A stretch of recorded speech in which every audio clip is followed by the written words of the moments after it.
Hello students, आज हमारी YouTube पर फर्स्ट लेक्चर कैडर 2022 की कॉमर्स की क्लास है। जैसे कि हमने पहले भी डिस्कस किया था आप सबके साथ कि हम YouTube पर टाइम टू टाइम आपको सैम्पल क्वेश्चंस जैसे कि अकाउंटिंग के, बिजनेस स्टडीज़ के, इकोनॉमिक्स के, जो भी कॉमर्स से रिलेटेड क्वेश्चंस एक्सपेक्टेड हैं लेक्चर कैडर के एग्ज़ाम में, वो हम आपको YouTube के माध्यम से आपके साथ जुड़े रहेंगे। आज मैं 15 इंपॉर्टेंट क्वेश्चंस अकाउंटिंग टॉपिक में स्पेसिफिकली ऑन कॉस्ट अकाउंटिंग आपके साथ डिस्कस करूंगा। ये जो 15 क्वेश्चंस हैं, ये एक स्पेसिमन क्वेश्चंस हैं। इस तरह के क्वेश्चंस आपसे पूछे जा सकते हैं जो कि एडवांस्ड लेवल से मैंने उठाए हैं क्वेश्चंस, ताकि आप इस तरह के क्वेश्चंस की प्रिपरेशन कर सकें। रेगुलर कोर्सेज, रेगुलर बैचेस हमारे स्टार्ट हो जाएंगे, लेकिन उससे पहले मैं आपके साथ YouTube पर इसीलिए जुड़ा हूं ताकि आपको क्वेश्चंस का पैटर्न बता सकूं, किस तरह के क्वेश्चंस हमें नॉर्मली पूछे जा सकते हैं लेक्चर कैडर कॉमर्स के एग्जाम में। सो स्टार्ट करते हैं। Our first question: Dash accounting is an art and science of recording, classification, summarizing, analysis of the various elements of cost with the objective of cost ascertainment and cost control. आपको पता है 3 तरह की branches होती हैं accounting में: financial accounting, management accounting and cost accounting. Mainly इसके अलावा inflation accounting is there, human resource accounting is there, tax accounting is there, but social accounting is there.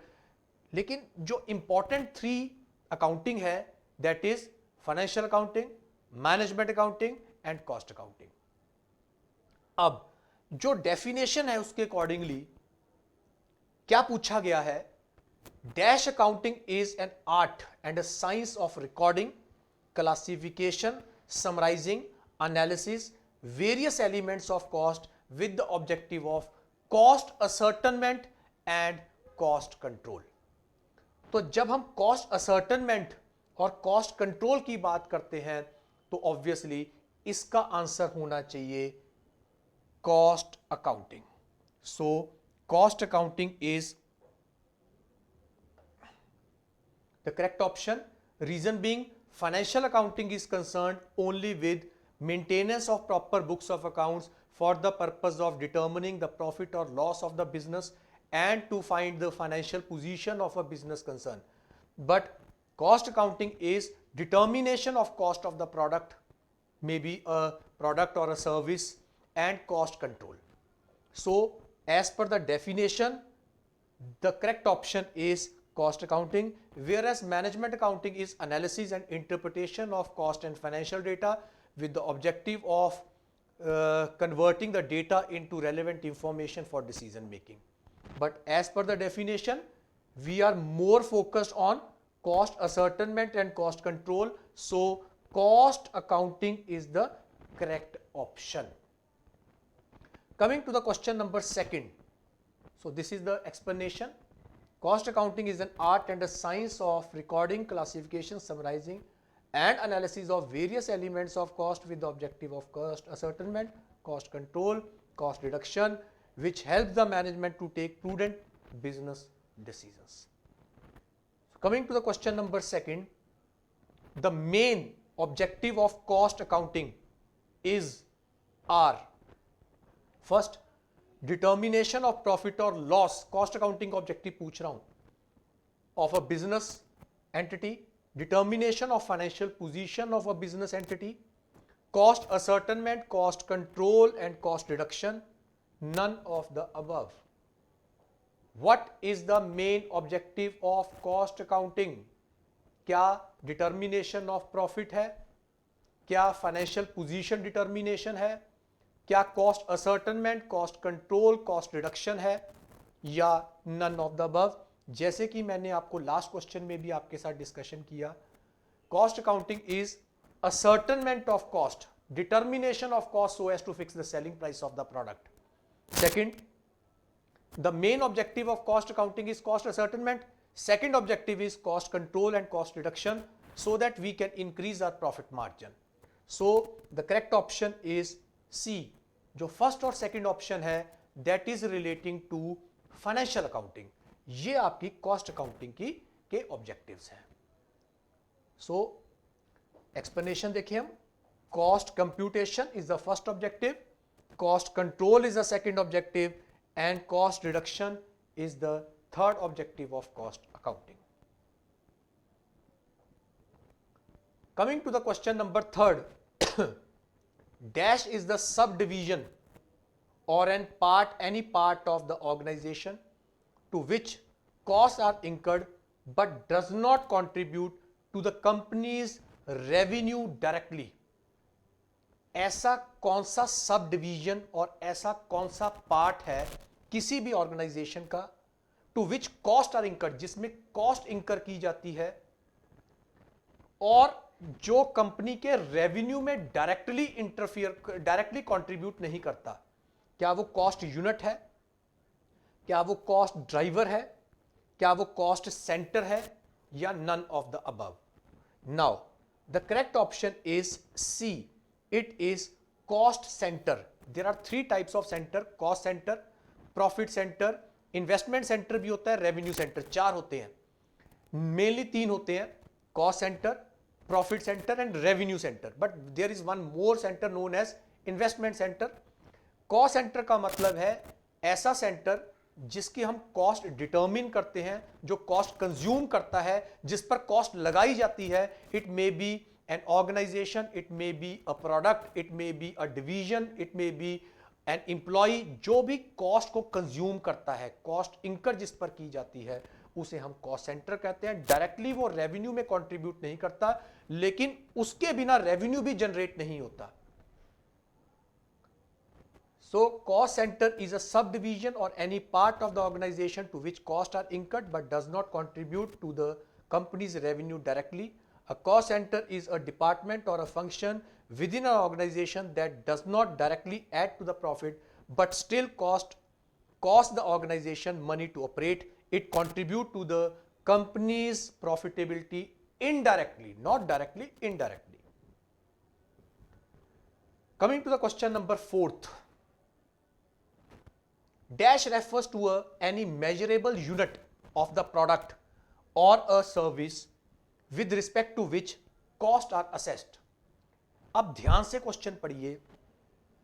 ऐसा कौन सा मेजरेबल यूनिट है जिसमें कॉस्ट को हम एक्सप्रेस करते हैं.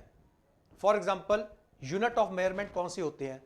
अगर हमने डिस्टेंस को मेजर करना है तो किलोमीटर्स होते हैं, लिक्विड को मेजर करना है तो लीटर होते हैं, मास को मेजर करना है तो किलोग्राम होते हैं. इसी तरह कॉस्ट को मेजर करने का कौन सा यूनिट है?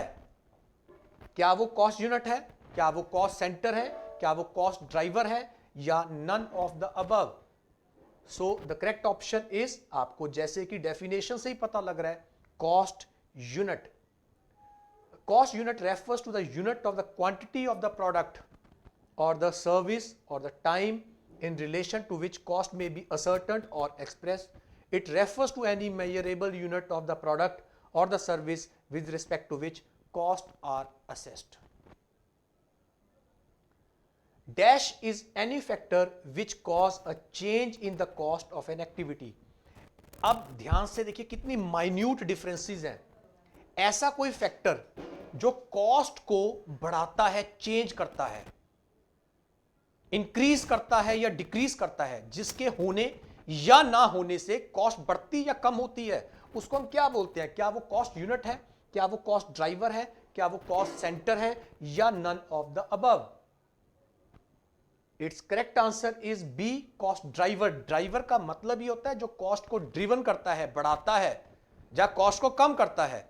जैसे मैंने एक एम्प्लॉय और रख लिया अपनी ऑर्गेनाइजेशन के अंदर काम करने के लिए, तो मेरी कॉस्ट, वेजेस बढ़ जाएंगी, सैलरी बढ़ जाएगी, प्रोविडेंट फंड बढ़ जाएगा, contribution to the social security funds बढ़ जाएगा. That is cost driver. So an employee which is added in an organisation is a cost driver. Similarly, मैंने कोई एक्स्ट्रा मशीन खरीद ली तो उसमें भी कॉस्ट इंक्रीज हो जाएगी। मैंने एक्सपेंशन कर ली, वो भी मेरा कॉस्ट ड्राइवर है। सो ये सब कॉस्ट ड्राइवर है जो कॉस्ट को इंक्रीज या डिक्रीज करते हैं, is known as cost driver.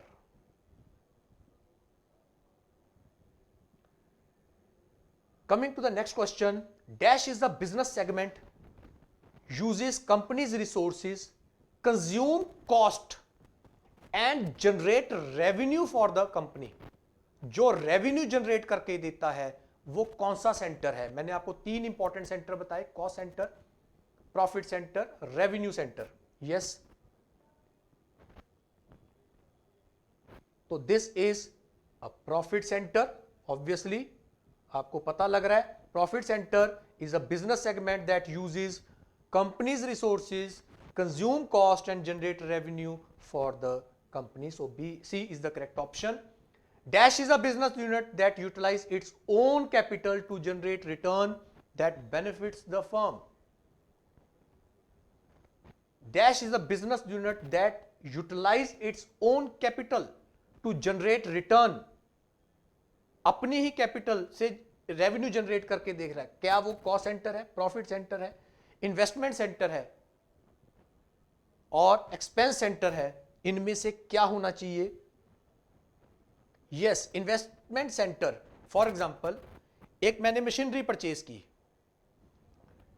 Investment centre is a business unit that utilise its own capital. जो उसमें हमने कैपिटल लगा दी, उसके अलावा वो उसी कैपिटल को यूज करेगा टू जनरेट रिटर्न, और उससे हमें रिटर्न जनरेट करके देगा that benefits the firms in a long run.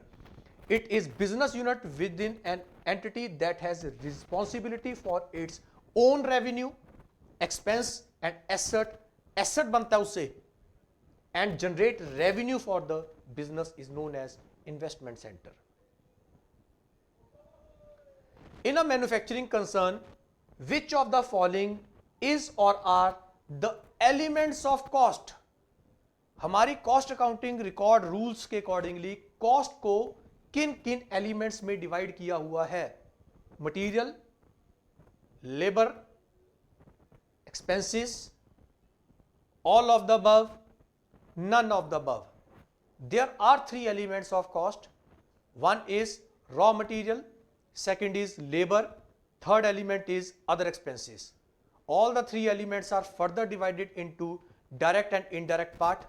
The direct part is known as prime cost and the indirect part is known as overheads. Overheads are further divided into 3 parts: factory overheads, office overheads, selling and distribution overheads. So एक manufacturing concern में कौन से elements cost के होते हैं? Material, yes अभी बताया, labour, yes, expenses, yes. So our correct answer is all of the above. So there are 3 elements of cost. Cost accounting ने 3 एलिमेंट्स बनाए हुए हैं: material, labour and other expenses, not overheads. Indirect part को overhead कहते हैं, लेकिन 3 elements हमारे material, labour and other expenses हैं। Which companies, very important question, are required to maintain cost records in their books of accounts as per cost records and audit rules? किन companies को cost accounting records maintain करना compulsory है financial accounting के addition में? क्या हर company cost accounting records maintain करता है? फाइनेंशियल तो सब करते हैं। क्या कॉस्ट अकाउंटिंग हर कंपनी मेंटेन करेगी? Companies engage in the production of goods or providing services specified in table A having turnover of 35 crores or more in the preceding financial year. क्या टर्नओवर क्राइटेरिया है? Companies engage in the production of goods or providing services specified in table B having turnover of 35 crores or more in the preceding financial year. Table A and Table B high priority industries and other industries की कुछ classification है। Table A वाली कि table B वाली कि दोनों कि none of the above? तो as per cost accounting record and audit rules, both companies, table A and table B, which are engage in production of goods or providing services and having a minimum turnover of 35 crores they are required to maintain cost accounting records in addition to the financial accounting. So C is the correct option. Section 148 of Companies Act 2013 में check कर लें. Read with companies cost records and audit rules 2014. Companies engage in production of goods or providing services specified in table A regulated sector. आ गया ना high priority regulated sector and table B non-regulated sector having annual turnover of 35 crores or more in the preceding financial year are required to maintain cost accounting records in addition to financial accounting. Cost audit in case of companies is compulsory if, अब cost audit की बात कर रहा है. Companies engage in the production of goods or providing services specified in table A having, अब cost record तो 35 करोड़ वालों ने रखा है, audit में 50 crores. Companies engage in production of goods, वही same, of goods or providing services specified in table B with 100 crores. Both of the above, none of the above. As per Companies Act and Companies Cost Audit Rules, Record and Audit Rules, those companies which are specified in table A having a turnover of 50 crores and table B having a turnover of 100 crores or more must have a cost audit. Both of the above. This is the explanation being provided. Who can be a cost auditor? Financial auditor नहीं पूछा मैंने. Cost auditor of a company, a chartered accountant, a company secretary, cost accountant as defined in Companies Act, any of the above. क्या chartered accountant cost audit कर सकता है?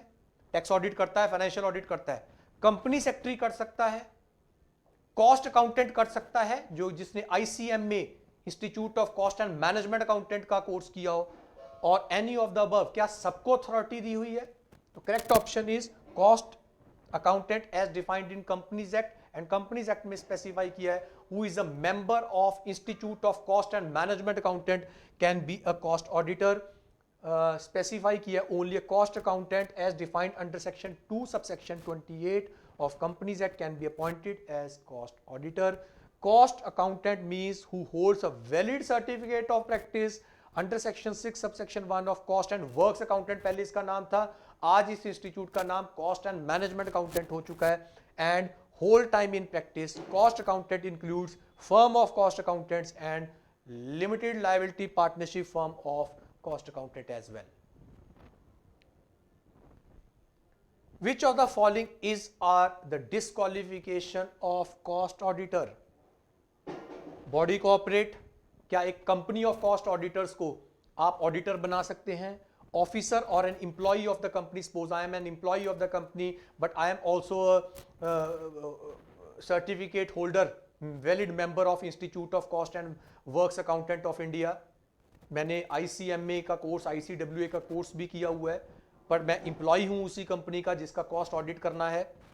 Person who is a partner or who is in employment of the officer or the employ of the company, कोई partner है या employ का कोई आगे रिलेटिव है. Person who is indebted to the company, जिसने कंपनी से उधार लिया हुआ है 5 लाख से ऊपर.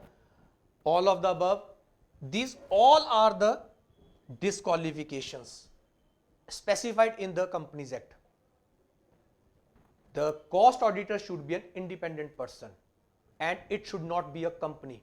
It should not be a body corporate. It can be an individual. Cost auditor can be an individual, or cost audit can be by the firm of cost accountants, but no body corporate, no employee, no person having the indebted, who is indebted to the company. So those are not allowed. 228 के अंदर specify किया है, ये देखिए, body corporate, officer, person who is indebted and a partner or any person who is in employment of the officer or employ of the company. Cost audit auditor in a company is appointed by, इसे appoint कौन करेगा cost auditor को? shareholders in the company, board of directors on the recommendation of audit committee, registrar of companies ROC or central government. B, it is, इसको appoint करने की authority financial auditor को appoint करने की authority share holders हैं, लेकिन cost auditor को appoint करने की अथॉरिटी बोर्ड ऑफ डायरेक्टर्स है on the recommendation of audit committee.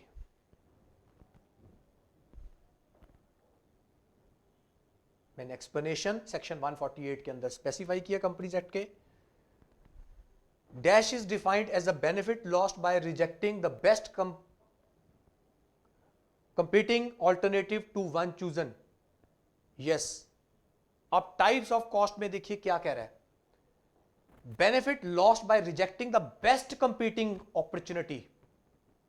अगर मैं एक चीज सिलेक्ट कर लेता हूं तो दूसरी सेक्रीफाइस कर लेता हूं। For example, I have a piece of land, छोटा सा मेरे पास एक पीस ऑफ लैंड है और मेरे पास 3 ऑप्शंस है। मैं इसमें वीट ग्रो कर सकता हूं, राइस ग्रो कर सकता हूं या पल्सेस ग्रो कर सकता हूं।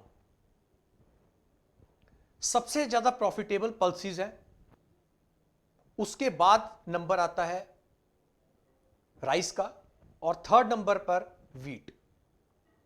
ऑब्वियसली मैं सिलेक्ट करूंगा पल्सेस क्योंकि वो सबसे ज्यादा प्रॉफिटेबल है। अगर मैंने पल्सेस सिलेक्ट कर लिया, इसका मतलब मैंने राइस सैक्रिफाइस कर दिया। तो opportunity cost of pulses is what I have lost in rice. तो राइस की जो कॉस्ट, जो रेवेन्यू मैंने सैक्रिफाइस किया, वो उसकी अपॉर्चुनिटी कॉस्ट है। तो इस कॉस्ट को हम बोलते हैं best alternative cost, opportunity cost concept है ये। So this is very important in our cost accounting. Opportunity cost is defined as the benefit lost by rejecting the best competing alternative, next best alternative to one chosen. The benefit lost is usually the net earning that might have been earned from rejecting the alternative. The monetary value of the benefit sacrificed due to rejection of the best competing alternative should be considered the cost of the chosen action. जो मैंने choose किया और मैंने जो sacrifice किया, जो sacrifice की revenue था वो मैंने छोड़ दिया, वो मेरी चूजन वाले ऑल्टरनेटिव की अपॉर्चुनिटी कॉस्ट है।